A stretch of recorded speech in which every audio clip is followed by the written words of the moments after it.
உலக புகழ்பெற்ற சபரிமலை மற்றும் மாளிகைபுரம் கோவில்களின் மேல் சாந்திகளாக திருவனந்தபுரத்தைச் சேர்ந்த நம்பூதிரிகள் தேர்வு செய்யப்பட்டனர்.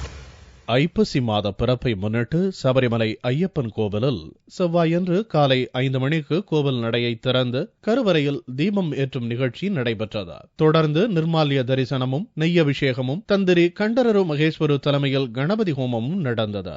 பின்னர் நடந்த உஷ பூஜையை தொடர்ந்து புதிய மேல்சாந்திகள் தேர்வு செய்யப்பட்டனர். திருவிதாங்கூர் தேவசம் போர்டில் நேர்முக தேர்வு மூலம் தேர்வு செய்யப்பட்ட பட்டியலில் உள்ளவர்கள் குலுக்கல் முறையில் தேர்வு செய்யப்பட்டனர். இதில் திருவனந்தபுரம் மணிகண்டேஸ்வரத்தைச் சேர்ந்த பாலமுரளியும் திருவனந்தபுரம் ஆற்றுக்கால் பகுதியைச் சேர்ந்த கீழ்சாந்தி ஈஸ்வரனும் நம்பூதிரியாக தேர்வு செய்யப்பட்டனர். கார்த்திகை முதல் தேதியிலிருந்து ஒரு ஆண்டுக்கு இந்த பதவியில் இவர்கள் இருப்பர். விருச்சிகம் 1-ാം തീയതി മുതൽ അടുത്ത ഒരു വർഷത്തേക്കുള്ള ശബരിമല മാളികപ്പുറം മേൽശാന്തിമാരുടെ നറുക്കെടുപ്പാണ് ഇന്ന് നടന്നത്.